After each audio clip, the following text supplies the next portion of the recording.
Kannada cinema ರಂಗದಲ್ಲಿ ಗೀತಾ ಅವರ ಪಾತ್ರ ತುಂಬಾ ಪ್ರಮುಖವಾದದ್ದು ಅಂತ ಹೇಳ್ಬೋದು. ಹೌದು, ಕನ್ನಡ ಸಿನಿಮಾ ರಂಗದಲ್ಲಿ ಡಾಕ್ಟರ್ ರಾಜ್‌ಕುಮಾರ್ ಮತ್ತು ಅನಂತನಾಗ್, ಶಂಕರ್ನಾಗ್ ಮೇಯರ್ ನಟರನ್ನು ನಟಿಸಿದ ಹೆಗ್ಗಳಿಕೆಗೆ ನಟಿ ಗೀತಾ ಅವರಿಗೆ ಸಿಗ್ತದೆ. 1980, 80, 90ರ ದಶಕದಲ್ಲಿ ಬಹಳ ಬೇಡಿಕೆ ಇದ್ದಂಥ ನಟಿ. 1995ರ ನಂತರ ಎಲ್ಲೂ ಸಿನಿಮಾಗಳು ಅಷ್ಟಾಗಿ ಕಾಣಿಸ್ಕೊಳ್ಳಿಲ್ಲ. ನಂತರ 2001ರಲ್ಲಿ ಬಂದಂತಹ ಈ ಬಂಧನ ಎಂಬ ಸಿನಿಮಾದಲ್ಲಿ ಕಾಣಿಸ್ಕೊಂಡಿದ್ದು ಬಿಟ್ಟರೆ, ಮತ್ತೆ ವಿಷ್ಣುವರ್ಧನ್ ಜೊತೆ ಪಾತ್ರ ಮಾಡಿದ್ದು ಬಿಟ್ಟರೆ ಇನ್ನೆಲ್ಲೂ ಕೂಡ ಅವರು ಅಷ್ಟೊಂದು ಕಾಣಿಸಿಲ್ಲ. ನಾಗಿಣಿ ಸಿನಿಮಾದಲ್ಲಿ ತುಂಬಾ ಆರ್ಟ್ ಮತ್ತು ಬೋಲ್ಡ್ ಪಾತ್ರದಲ್ಲಿ ಕಾಣಿಸಿಕೊಂಡು ದೊಡ್ಡ ಮಟ್ಟಿಗೆ ಹೆಸರು ಕೂಡ ಮಾಡಿದಂಥವ್ರು ಅಂದರೆ ನಮ್ಮ ಗೀತಾ ಅವರು ಅಂತಲೇ ಹೇಳ್ಬೋದು. ಇನ್ನೂ ನಟಿ ಗೀತಾ ಅವರು ತಮ್ಮದೇ ಆದಂಥ ರೀತಿಯ ಛಾಪನ್ನು ಮೂಡಿಸಿ ಸಾಕಷ್ಟು ದೊಡ್ಡ ಮಟ್ಟಿಗೆ ಹೆಸರು ಕೂಡ ಮಾಡಿದಂಥವ್ರು. ಸುಮಾರು 25-27 ವರ್ಷಗಳಿಂದ ಸಿನಿಮಾರಂಗದಿಂದ ಸಂಪೂರ್ಣವಾಗಿ ದೂರ ಉಳಿದ್ರು ಗೀತಾ ಅವರು. ಚಿತ್ರರಂಗಾಗಿ ಯಾಕಾಗಿ ದೂರ ಉಳಿದ್ರು ಏನಾದ್ರು ಅಂತ ಎಲ್ಲೂ ಕೂಡ ತಿಳಿಸಲೇ ಇಲ್ಲ. ಸ್ವತಃ ಈಗ ಅವರು ಮಹಾರಾಷ್ಟ್ರದಲ್ಲಿ ಈಗ ಇದ್ದಾರೆ.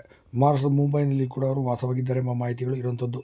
ಸದ್ಯ ಅಲ್ಲೇ ಈಗ ಇದ್ದುಕೊಂಡು ಸ್ವಂತ ಉದ್ಯಮವನ್ನು ಮಾಡಿಕೊಂಡು ಹೋಗಿದ್ದಾರೆ. ಸದ್ಯ ಮಕ್ಕಳ ಜೊತೆ ನೆಮ್ಮದಿಯ ಜೀವನವನ್ನು ಮೊಮ್ಮಕ್ಕಳ ಜೊತೆ ಈಗ ಕಳೀತಿದ್ದಾರೆ ಅಂತ ಹೇಳ್ಬೋದು.